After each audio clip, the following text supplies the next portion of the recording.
శర్మిష్ఠ పనోలి ఆన్లైన్లో న్యూస్ ఛానల్స్లో ఇప్పుడు ఎక్కడ చూసినా ఈ 22 ఏళ్ల అమ్మాయి గురించే హాట్ టాపిక్. తెలిసి తెలియక ఆ అమ్మాయి ముస్లిం ప్రవక్త మీద చేసిన కొన్ని కామెంట్స్కి కొంతమంది ఆమెను అరెస్ట్ చేయాలంటే మరికొంతమంది మాత్రం ఆ అమ్మాయి తల నరికేయాలని అన్నారు.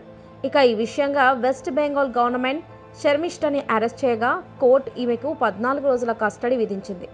దాంతో అసలు అరెస్ట్ చేయాల్సింది ఆ అమ్మాయిని కాదు, ఆ రాష్ట్ర సీఎంనని, సనాతన ధర్మం జోలికి ఎవరైనా వస్తే అది సీఎం అయినా సరే వాళ్ళని పాకిస్తాన్ ఫ్లైట్ ఎక్కించేస్తా అని మన డిప్యూటీ సీఎం పవన్ కళ్యాణ్ మమతకు మాస్ వార్నింగ్ ఇచ్చాడు.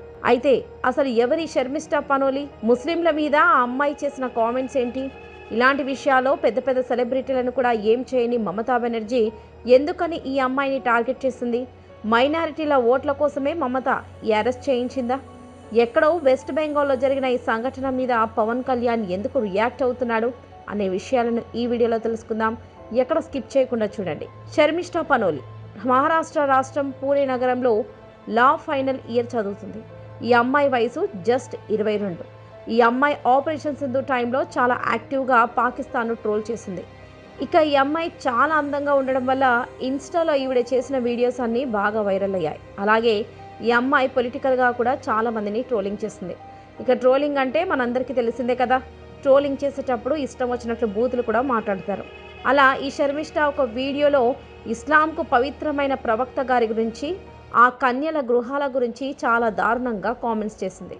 దాంతో ఈ విషయం ఇస్లాంను నమ్మే వారిలో చాలా మందిలో కోపాన్ని తెప్పించి ఈమె పోస్ట్ కింద ఇష్టం వచ్చినట్లుగా కామెంట్స్ చేశారు. అందులో కొంతమంది అయితే ఆ అమ్మాయి తల నరికేస్తామని చెప్పి డెత్ వార్నింగ్స్ కూడా ఇచ్చారు. అలాగే శర్మిష్ఠ గురించి చాలా వల్గర్గా కామెంట్స్ కూడా పెట్టారు. ఇక ఈ విషయంపై మే 14న కోల్కతాకు చెందిన వజాహత్ ఖాన్ శర్మిష్ఠ మీద పోలీస్ కంప్లైంట్ ఇచ్చారు.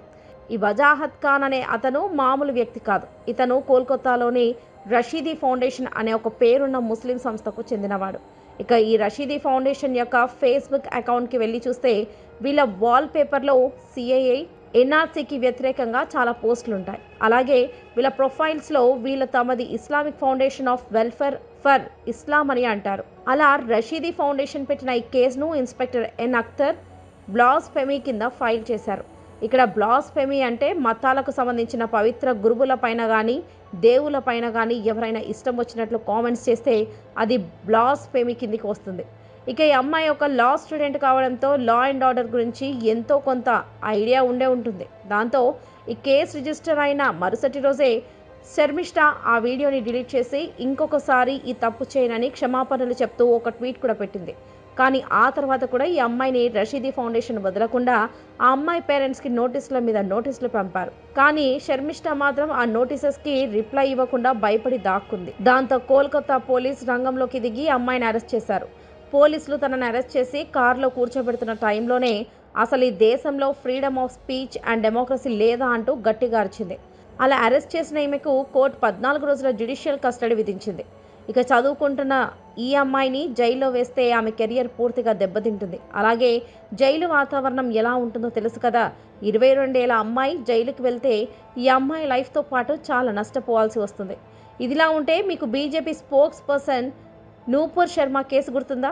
ఈవిడ కూడా జూన్ 2022లో ప్రవక్త గారి గురించి, ఆయన పెళ్లి గురించి ఇష్టం వచ్చినట్లు కామెంట్స్ చేసింది.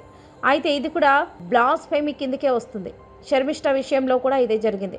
ఇక మన రాజ్యాంగంలోని సెక్షన్ 295A ప్రకారం బ్లాస్ఫెమీ అనేది ఫ్రీడమ్ ఆఫ్ ఎక్స్ప్రెషన్ కిందకు రాదు. అందుకే ఇప్పుడు జరిగిన ఈ విషయంలో అసదుద్దీన్ ఓవైసీ గారు కూడా రంగంలోకి దిగి ఈ అమ్మాయి అన్న మాటలను ఖండించారు. అయితే శర్మిష్ఠ తన తప్పును ఒప్పుకొని సారీ కూడా చెప్పింది. కానీ వీళ్ళు శర్మిష్ఠను క్షమించకుండా జైలుకి కూడా పంపారు.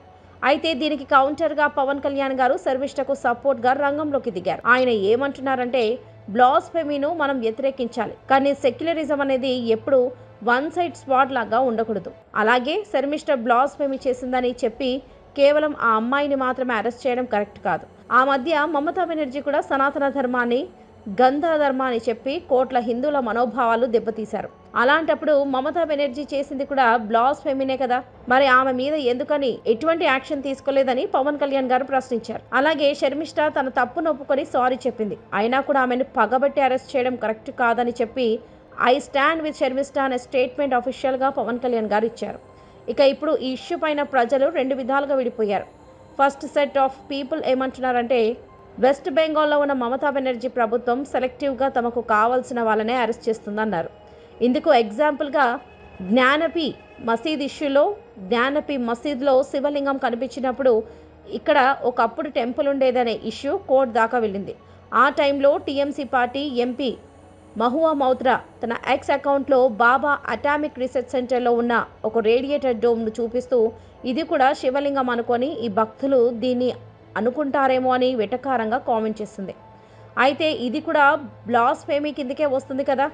ఈవిడ ఇండైరెక్ట్గా ఆ శివుడినే అవమానించింది, కానీ ఈమెను మాత్రం జైల్లో వేయలేదు, కనీసం ఎవరు కేసు కూడా పెట్టలేదు. ఇక ఈమె తర్వాత TMC youth Congress leader and Bengali actress అయిన ఎంపీ సయానీ ఘోష్ అయితే ఒక స్టెప్ ముందుకు వెళ్ళి చాలా అసహ్యకరంగా దారుణంగా శివలింగంపై కొండం తొడిగినట్లు ఉన్న ఒక ఫోటోని ఈమె పోస్ట్ చేసింది. ఇది ఎంత దారుణమైన విషయం, కానీ ఎవరీమని పల్లెత్తి మాట కూడా అనలేదు. ఇప్పటికీ ఈవిడ ఎంపీగా కొనసాగుతూ పార్లమెంట్లో క్వశ్చన్స్ అడుగుతూ హ్యాపీగా ఉంది. వీళ్ళిద్దరు చేసిన దాంతో పోల్చుకుంటే శర్మిష్ఠ పనోలి చేసిన తప్పంటారా? ఎక్కడో Islamic leaders like Asaduddin Owaisi గారు లేదా మిగతా ఇస్లామిక్ పొలిటికల్ ఆర్గనైజేషన్ తీసుకున్న స్టాండ్ హిందూ దేవుల గురించి హిందూ లీడర్స్ లేదా హిందూ ఆర్గనైజేషన్ తీసుకోలేకపోతున్నారు. అలాగే తమిళనాడు సీఎం కొడుకు ఉదయనిధి స్టాలిన్ ఏమన్నాడంటే, సనాతన ధర్మం అనేది డెంగ్యూ లాంటిది, ఎయిడ్స్ లాంటిది అన్నారు. కానీ ఆయనని మాత్రం ఎవరు ఏం చేయలేదు. మేబీ పవన్ కళ్యాణ్ లాంటి వారు మాత్రమే ఈ విషయంలో ముందుకు వస్తారు, కానీ చాలామంది ముందుకు రారేమో. దాంతో ఇప్పుడు షర్మిష్ఠను అరెస్ట్ చేస్తే మహువా మౌత్రను సయానీ ఘోష్ని కూడా అరెస్ట్ చేయాలని చాలామంది డిమాండ్ చేస్తున్నారు. అయితే మమతా బెనర్జీ మైనారిటీ ఓట్ బ్యాంక్ను ప్రభావితం చేయడానికి సంతుష్టీకరణ రాజకీయం చేయడంలో ఆవిడ పీహెచ్డీ చేశారు. ముస్లింకి వ్యతిరేకంగా స్టేట్మెంట్స్ ఇచ్చిన వారిని అరెస్ట్ చేయడం ఈవిడ యొక్క స్పెషాలిటీ. ఎందుకంటే ఇలా చేస్తే ఈవిడకు కొన్ని ముస్లిం ఓట్స్ వస్తాయి. ఈవిడ రాజకీయంగా కరెక్ట్గానే చేస్తుంది, ఎందుకంటే ఈవిడకు మైనారిటీ ఓట్ బ్యాంక్ను కాపాడుకోవడం చాలా ముఖ్యం. సో అందువల్లే ఈమె దాదాపు 20 ఏళ్ల నుండి అక్కడ గెలుచుకుంటూ వస్తుంది. మమత మామూలు నాయకురాలు కాదు. వెస్ట్ బెంగాల్లో ఈవిడ ఒక పెద్ద హీరో లాంటిది. మీ అందరికీ ముర్షిదాబాద్ వైలెన్స్ గురించి గుర్తుండే ఉంటుంది. అయితే ఈ ముర్షిదాబాద్ వైలెన్స్ గురించి కోల్కతా హైకోర్టుకు చెందిన ఫ్యాక్ట్ చెకింగ్ టీమ్ ఏప్రిల్ 27న ఒక సర్వే చేసింది. ఆ సర్వేలో వీళ్ళు తెలుసుకున్నది ఏంటయ్యా అంటే, ముర్షిదా వైలెన్స్ జరుగుతున్న సమయంలో పోలీసులు అక్కడే ఉన్నారు. అక్కడ వైలెన్స్ జరుగుతున్నా హిందువులను కొడుతూ వాళ్ళ ఇళ్ల పైన షాప్స్ పైన దాడి చేస్తున్నా అందరూ చూస్తూ ఉన్నారు, కానీ ఏం చేయలేదు.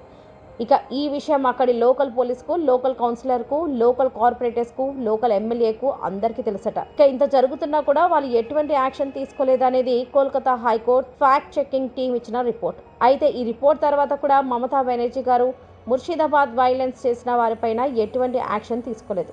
ఇప్పటి వరకు ఈ కేసు పరంగా ఒక్కళ్ళను కూడా అరెస్ట్ చేయలేదు. కానీ ఏదో తెలియక ఒక మాట అందని ఈ 22 ఏళ్ల శర్మిష్ఠ పనోలిని అరెస్ట్ చేయడానికి జిప్లు వేసుకొని కోల్కతా నుండి గుర్రుగ్రామ్కి పోలీసులు వెళ్ళారు. దాంతో ఈ విషయం మీద సోషల్ మీడియాలో ఎంతమంది కామెంట్స్ పెడుతున్నారు. అయితే వెస్ట్ బెంగాల్ ఎంపీ మహువా మౌత్రా శివలింగం పైన చేసిన కామెంట్స్ కూడా దాదాపు 200+ ఎఫ్ఐఆర్లు నమోదైనా కూడా ఆమెను ఎందుకు అరెస్ట్ చేయలేదు? సో సెక్యులరిజం అనేది ఎప్పుడు వన్ సైడ్లో ఉండకూడదు, ఇద్దరికి సమానంగానే ఉండి హిందూ దేవుల పైన ఎవరైతే కామెంట్స్ చేశారో వాళ్ళపైన కూడా యాక్షన్ తీసుకోవాలి. చూద్దాం ఈ విషయంగా రానున్న రోజుల్లో ఇంకెన్ని జరుగుతాయో మరి. సో ఇది ఫ్రెండ్స్, ఈ వీడియో మీద మీకు ఎలా అనిపించిందో కామెంట్స్లో తెలియజేయండి. అండ్ ఈ వీడియో కనుక మీకు నచ్చినట్లయితే ఒక లైక్ చేసి ఇలాంటి మరెన్నో ఇంట్రెస్టింగ్ వీడియోస్ కోసం మా ఛానల్ని సబ్స్క్రైబ్ చేసుకోండి.